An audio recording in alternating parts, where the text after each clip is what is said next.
قربانی کے اس موقع پر بعض بے دین طبقے کو غریب کی جھوپڑی بڑی یاد آتی ہے، غریب کی بیٹھی ہوئی بیٹی بڑی یاد آتی ہے۔ حج کا سیزن آ جائے یا رمضان میں مسلمان عمرہ کرنے کے لیے نکل پڑے تو بے دین طبقہ جو کہنے کو تو مسلمان ہے، اس کو غریب یاد آئیں گے، اس کو یتیم یاد آئیں گے، اس کو بیوہ یاد آئیں گے، اور وہ آواز لگائیں گے کہ حج کرنے سے بہتر ہے کہ کسی یتیم بچی کے ہاتھ پیلے کروا دو، عمرہ کرنے سے بہتر ہے اپنے پڑوسی کے گھر میں کھانا پہنچا دو، 50,000 روپے کا بکرا ذبح کر رہے، اس سے بہتر ہے کہ 50,000 کا راشن کسی گھر کے غریب گھر کے اندر پہنچا دو۔ ان کو بڑا یاد آئے گا یہ۔ اصل میں ان کی دشمنی اسلام سے ہے۔ ان کو قربانی اس لیے چبھتی ہے کہ مسلمان کر رہا ہے، اس کو عمرہ اس لیے چبھتا ہے کہ مسلمان کر رہا ہے، اس کو حج اس لیے چبھتا ہے کہ مسلمان کر رہا ہے۔ ان کو دیوالی کا کوئی غم نہیں، دیوالی پہ جتنے مرضی خرچے ہو جائیں، یہ بے دین قوتیں کبھی اپنی زبان سے ایک لفظ نکالیں گی۔ کرسمس کے موقع پر یہ کبھی نہیں روئیں گے، یہ کبھی نہیں پیٹیں گے کہ یہ کیا ہو رہا ہے، اتنے پیسے ضائع ہو رہے ہیں۔ یہ بسنت کے موقع پہ نہیں پیٹیں گے، اتنی گردنیں کٹ رہی ہیں، اتنے پیسے ہواؤں میں اڑ رہے ہیں، گڈی گڈے کے نام پہ کیا کچھ فضولیات ہو رہی ہے، فضول خرچی ہو رہی ہے۔ نہ ان کو غریب یاد آئے گا، نہ ان کو یتیم یاد آئیں گے، نہ ان کو بیوہ یاد آئے گی، نہ ان کو فقیر یاد آئیں گے، نہ ان کی جھوپڑیاں یاد آئیں گی، نہ انہیں غریبوں کے بھوکے پیٹ یاد آئیں گے، کیونکہ مقابلہ اسلام سے نہیں ہے۔ یہ اسلام دشمن ہے، یہ اسلام دشمن قوتیں ہیں جو اسلام کے ہر موقع پر، مال خرچ کرنے کے موقع پر ان کے پیٹ میں مروڑ اٹھتا ہے، وہ اسلام دشمنی کا مروڑ ہے۔ وگرنہ یہ کرسمس کے موقع پہ، یہ بسنت کے موقع پہ، یہ دیوالی ہولی کے موقع پر بھی چیز ہے، اس وقت بھی روئے، کیونکہ ان کا مقابلہ مسلمانوں سے ہے۔ صرف یہ اسلام دشمن ہے تو انہیں وہاں کوئی تکلیف نہیں، صرف عمرے سے تکلیف ہے، صرف قربانی سے تکلیف ہے۔ قربانی پر 40-50 ہزار کے بکرے پہ ان کو رونا آتا ہے، 1.5 لاکھ روپے کا موبائل لیتے ہوئے کوئی غریب یاد نہیں آتا، نئے ماڈل کی گاڑیاں خریدتے ہوئے کوئی غریب یاد نہیں آتا،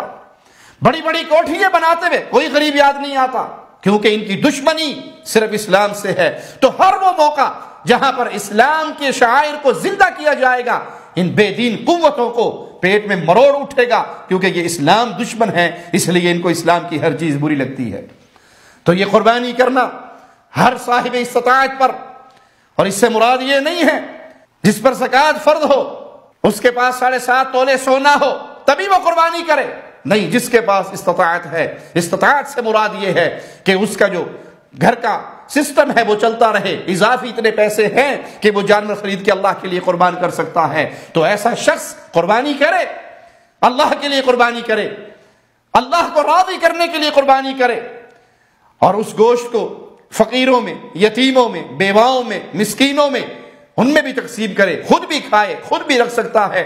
رشتہ داروں میں بانٹے، اور کوشش کرے جن کے گھر قربانی نہیں ہوئی، جن کے گھر گوشت نہیں پہنچا، ان کے گھر پہنچائے۔ یہ عدلے کا بدلہ نہ ہو کہ ہمارے رشتہ دار ہیں، چونکہ اگرچہ قربانی کی ہے، ہم ان کے گھر گوشت لے کے جا رہے ہیں، وہ رشتہ دار ہمارے گھر گوشت لے کے آ رہے ہیں۔ بھائی، آپ نے قربانی کی، آپ اپنا یہ گوشت اس غریب تک پہنچاؤ جس غریب کو شاید سال میں قربانی والے دن ہی گوشت نصیب ہوتا ہو، تو اس قربانی کے گوشت کو تقسیم کیجئے، اور جس غریب کے منہ میں لقمہ جائے گا اور اس کے دل سے دعا نکلے گی، یہ دعا آپ کے لیے بہت قیمتی خزانہ ہے۔ رسول اللہ صلی اللہ علیہ وسلم گھر تشریف لائے اور سیدہ عائشہ صدیقہ سلام اللہ علیہا رضی اللہ تعالی عنہا سے پوچھا کہ ہم نے وہ قربانی کی تھی، اس بکری کے گوشت کا کیا بنا؟ تو سیدہ کائنات فرمانے لگی کہ 1 ران یا 1 پٹ وہ بچی ہے، باقی تو آپ نے بانٹ دی۔ تو آپ نے کہا نہیں عائشہ، نہیں، جو ہم نے بانٹی ہے وہ ہمارے لیے بچی ہے، کیونکہ اس کا بدلہ ہمیں قیامت کے دن ملنا ہے، اور یہ جو 1 ران رہ گئی ہے یہ تو ہم کھا پی جائیں گے، یہ تو ہم کھا پی جائیں گے، ہمارے لیے تو وہی ہوگی جو قیامت کے دن ہمارے نامہ اعمال میں ہوگی۔ تو آپ جتنا گوشت بانٹیں گے اتنا ہی ثواب آپ کے نامہ اعمال میں ہوگا۔ اللہ سے دعا ہے اللہ ہمیں دین حنیف پہ قائم رکھے، اس توحید کے پیغام کو ہر حال میں پھیلانے والا بنائے، زندہ رکھے تو ایمان کے بہترین حال میں رکھے، موت دے تو اس حالت میں دے اللہ ہم سے راضی ہو، ہم اپنے اللہ سے راضی ہوں۔ اقول قولی ھذا واستغفر اللہ لی ولکم ولسائر المسلمین فاستغفروہ انہ هو الغفور الرحیم.